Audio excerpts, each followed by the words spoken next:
नमस्कार, मैं हूं शैलेंद्र कुमार सिंह, एबीपी पर न्यूज़ पर आपके साथ। आज हम बात करेंगे 2022 के विधानसभा चुनावों को लेकर के, क्योंकि 2022 के विधानसभा चुनाव नज़दीक हैं और उसको लेकर के सियासी सरगर्मियां भी जो है लगातार तेज होती दिखाई दे रही हैं। भारतीय जनता पार्टी हो या कांग्रेस पार्टी या फिर आम आदमी पार्टी, सभी के जो नेता हैं, दावेदार हैं, जो टिकट की उम्मीद जताए आलाकमान से बैठे हुए हैं, सभी लोग अपने अपने क्षेत्रों में जाकर के लगातार जो है जनसंपर्क अभियान चला रहे हैं। इसी क्रम में पूर्व 10 राज्य मंत्री, भारतीय जनता पार्टी के कद्दावर नेता और युवा मोर्चा से लेकर के चाहे छात्र संघ हो, चाहे विद्यार्थी परिषद की बात करें, इन सभी जगह अपनी मजबूत पैठ बनाने के बाद अब पूर्व 10 राज्य मंत्री के रूप में इस समय जो है लालकुआं विधानसभा क्षेत्र में लगातार अपनी मौजूदगी दर्ज करा रहे हैं। पिछले 2017 के विधानसभा चुनावों में भी लगातार जनता के बीच में थे, लेकिन टिकट रूपी आशीर्वाद नहीं मिला। लेकिन 2022 का चुनाव नज़दीक है। पूरे मामले पर बात करने के लिए पूर्व 10 राज्य मंत्री हेमंत द्विवेदी जी हमारे साथ हैं। 2022 का रण है और 2022 के रण में किस प्रकार की तैयारियां हैं, द्विवेदी जी आपसे जानना चाहेंगे। 2022 की तैयारियां चल रही हैं, किस प्रकार से आप जनता के बीच में हैं, क्योंकि पिछली बार भी आप लगातार मैदान में थे, हालांकि आलाकमान ने टिकट रूपी आशीर्वाद नहीं दिया, फिर भी आप लगातार जो है पार्टी की सेवाओं में लगातार समर्पित रहे, लोगों के बीच जाते रहे, लोगों की समस्याएं सुनते रहे। 2022 को किस तरीके से देखते हैं? देखिए, मैं भारतीय जनता पार्टी का एक अनुशासित कार्यकर्ता हूं। बहुत लंबे समय से मैंने पार्टी के अंदर युवा मोर्चा रहा हो, पार्टी की मेन बॉडी रहा हो, प्रदेश सचिव के रूप में, प्रदेश प्रवक्ता के रूप में, भारतीय जनता युवा मोर्चा में प्रदेश मंत्री के रूप में और संगठन में विभिन्न दायित्वों और सरकार में भी मुझे तराई बीज विकास निगम में काम करने का अवसर मिला और मैंने अपने दायित्व और जिम्मेदारियों का निर्वहन ईमानदारी पूर्वक किया है।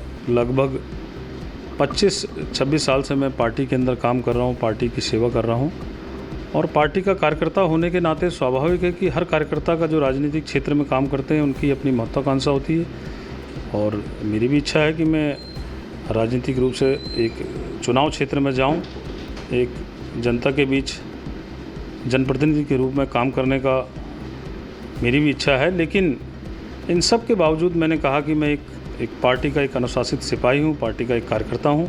पार्टी आलाकमान जो भी तय करेगी, पार्टी आलाकमान जिसको भी करे, क्योंकि ये पार्टी तय करती है किसको लड़ना है, किसको नहीं लड़ना है, किसको कहाँ से लड़ना है। ये सब पार्टी नेतृत्व, हमारा शीर्ष नेतृत्व, हमारा केंद्रीय नेतृत्व, प्रदेश नेतृत्व तय करता है।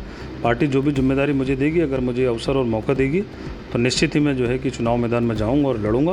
और जी बड़ा सवाल यहाँ एक सामने ये आता है कि जिस प्रकार से 2017 में कई दावेदार मैदान थे, प्रबल दावेदारी जो है आपने भी दर्ज कराई थी, जनता के बीच में थे लगातार, लेकिन मौका नहीं मिल पाया। तो कहीं ना कहीं एक जो मौका नहीं मिला और 2022 में जो एक मौका फिर से आ रहा है सामने, तो उसको लेकर के किस प्रकार की रणनीति है? क्षेत्र में भ्रमण कर रहे हैं तो क्षेत्र में जनता का रुझान किस प्रकार से देख रहे हैं आप? देखिए, ऐसा ये बात ठीक है कि मैं 17 में भी मैं क्षेत्र में लगातार, जैसे मैंने कहा कि मैं 8-9 साल से उस क्षेत्र के अंदर काम कर रहा हूँ।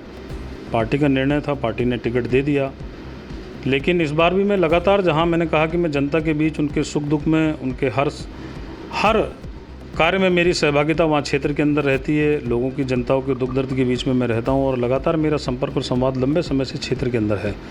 और क्योंकि मैं पार्टी का एक कार्यकर्ता भी हूँ और कार्यकर्ता के साथ साथ मैं जनता से मेरा सीधा एक जुड़ाव भी रहा है, लेकिन फिर मैंने कहा कि मेरी रणनीति में जनता के बीच में हूँ, बाकी निर्णय पार्टी आलाकमान ने लेना है। पार्टी आलाकमान जो भी निर्देश करेगी, पार्टी आलाकमान का जो भी निर्देश होगा उसका मैं अक्सर से पालन करूँगा। चलिए, पार्टी आलाकमान की आपने बात करी, लेकिन एक बड़ा सवाल यहाँ एक और ये भी निकल करके आता है कि अक्सर जो है मामला जो है बाहरी और जो है अंदर खाने वाली बात जो सामने आती है कि ये वहाँ उस विधानसभा के निवासी हैं या अन्य विधानसभा में रहने वाले हैं। तो इस प्रकार की जब बातें सामने निकल कर आती हैं, क्या लगता है कि एक देश एक अखंडता वाली बात जहाँ भारतीय जनता पार्टी का शीर्ष नेतृत्व करता है, तो वहीं कुछ लोग जो इस प्रकार की बातें जो करते हैं, तो उसको लेकर के किस प्रकार से लगता है कि क्या ये सही मानते हैं?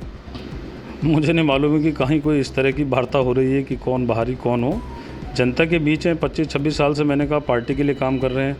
पूरी पार्टी, भारतीय जनता पार्टी, जहां मैंने कहा पूरे देश के अंदर, पूरे विश्व के अंदर आज भारतीय जनता पार्टी एक सबसे बड़ी राजनीतिक दल के रूप में है और यहाँ प्रदेश के अंदर भी हो या देश के अंदर हो, हमारी भारतीय जनता पार्टी सब जगह काम कर रही है। हम लोग यहाँ 25-26 साल से जो है कि पार्टी के अंदर काम कर रहे हैं। इस क्षेत्र में मैं 7-8 साल से हूँ, यहीं का मैं रहने वाला हूँ, इसी प्रदेश का मैं रहने वाला हूँ।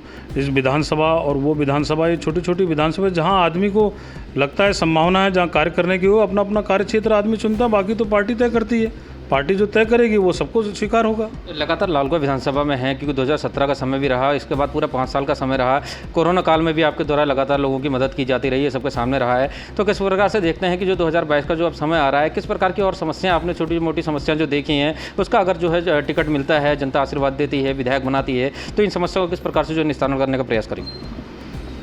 देखिए, पूरे देश के पूरे विश्व के अंदर आज आदरणीय प्रधानमंत्री श्री नरेंद्र मोदी जी के नेतृत्व में जहां पूरा देश में उनके नेतृत्व में हम काम कर रहे हैं। आज मोदी जी ने जहां तमाम सारी जो कल्याणकारी योजनाएं हैं पूरे देश के अंदर, जो अंत्योदय की बात हम करते थे, अंतिम छोर के व्यक्ति तक जो विकास की किरण पहुंचाने का काम आज आदरणीय मोदी जी ने किया। हमारे राज्य में आदरणीय अपने पुष्कर सिंह धामी जी के नेतृत्व में बहुत अच्छा काम हो रहा है, जहां यूथ एक युवा जोश और युवा उत्साह और युवा उमंग के साथ में जो आज युवाओं का एक रुझान है और अच्छा उसका वो है। हमारे सामने समस्याएं राज्य की तमाम सारी, जो मैंने कहा कि केंद्र से लेके राज्य की ये योजनाएं रहे हैं, उनको जनता के बीच लेके हम लोग गए हैं और जनता के बीच उन योजनाओं को हमने लोगों को बताया है और लोगों ने आज जो सबका साथ, सबका विकास और सबका विश्वास पर जो एक भरोसा, इस मूल मंत्र पर भरोसा जताया है, उस सारे चीज़ों को लेकर हम जनता के बीच में जा रहे हैं। और द्विवेदी जी, जिस प्रकार से जब युवा मोर्चा में जब मौजूदा मुख्यमंत्री जो हैं उस समय प्रदेश अध्यक्ष थे, आपने भी प्रदेश उपाध्यक्ष का दायित्व उनके साथ निभाया।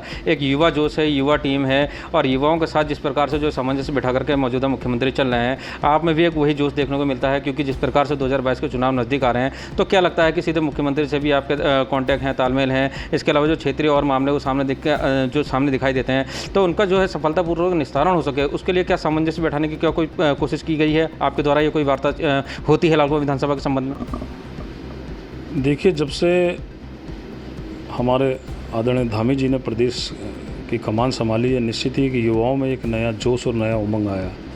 लंबे समय से मैंने देखा युवा मोर्चा के जब वो अध्यक्ष थे तो उनके साथ हमें काम करने का एक मौका मिला। एक दूरदृष्टि वाले और एक विजनरी व्यक्ति के रूप में उनका एक व्यक्तित्व रहा है काम करने की। जहां आज आप देखिए कि लगभग मुख्यमंत्री जी लगातार जनता के बीच में लोगों की समस्याएं हों, प्रदेश की जो भी समस्याएं एक युवाओं को लेकर, उन्होंने विशेष रूप से युवाओं को लेकर जो यहाँ पर आज समय आप देख रहे हैं कि हमने जो है कि 24,000 नियुक्तियाँ भी यहाँ पर जो है कि प्रदेश के अंदर अभी निकाली हैं। और लगातार चाहे वो आंदोलनकारी हों, चाहे राज्य के युवाओं की बात हो, मातृशक्ति की बात हो, शिक्षा के क्षेत्र में हो, चिकित्सा के क्षेत्र में हो, राज्य के विकास को लेकर निरंतर लगातार वो काम कर रहे हैं। और उनका एक, मैंने जैसे कहा कि एक विजनरी व्यक्ति, एक दूरदृष्टिता उनके अंदर है। निश्चित ही उनके नेतृत्व में और उनके साथ में काम करने का हमने देखा है, काम करने का हमको मौका मिला है और वो उनके नेतृत्व में राज्य में जो है कि निरंतर विकास की ओर अग्रसर है। मेरी लगातार माननीय मुख्यमंत्री जी से बातचीत भी होती रहती है राज्य के विकास को लेके, क्षेत्र के विकास को लेके। वो लगातार इस बात को, हर बात को गंभीरता से सुनते भी हैं और उस पर वो कार्रवाई भी करते हैं। क्या लगता है अगर टिकट इस बार मिल जाता है तो क्या विकास के एजेंडे हैं, क्या प्रमुख मुद्दे देखते हैं लालगंज विधानसभा में जो आप जनता के बीच में है और जो आश्वस्त करेंगे लोगों को कि उनकी जो समस्याएं, जो जिसका निस्तारण आज तक नहीं हो पाया, उनका निस्तारण हो सकेगा? देखिए, विकास तो निरंतर जो है कि चलते रहते हैं। आज भी हमारे जहाँ 4.5 साल की सरकार भारतीय जनता पार्टी की प्रदेश के अंदर रही है, बहुत विकास कार्य हुए हैं और बहुत विकास कार्य हो भी रहे हैं। और ये तो पार्टी नेतृत्व जब ये मौका और अवसर देगी तो निश्चित ही जो है कि मैं, जब मुझे सेवा करने का मौका मिलेगा, मैं लगातार आज भी जनता के बीच में हूँ। मैं जनता की समस्याओं को लेकर जो भी हम लोगों से प्रयास होता है, हम सरकार के माध्यम से उनका निराकरण करने का प्रयास करते हैं।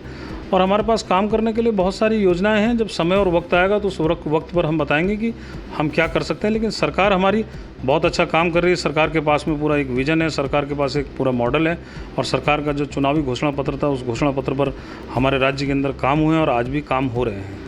तो बिल्कुल ये थे हमारे साथ पूर्व दर्जा राज्य मंत्री जो लालगंज विधानसभा से दावेदारी भी कर रहे हैं, हेमंत द्विवेदी जी, जिन्होंने सीधे तौर पर कहा यदि पार्टी आला कमान ने आशीर्वाद दिया और जनता ने अगर आशीर्वाद दिया तो जनता के बीच में जो भी समस्याएं हैं उनका हर स्तर से जाकर के निदान किया जाएगा। अंतिम छोर में बैठे व्यक्ति का भी समस्याओं का समाधान किया जाएगा अगर जनता ने आशीर्वाद दिया और टिकट रूपी आशीर्वाद आला कमान से मिला। Shailendra Kumar Singh, ABPL news, Haldwani.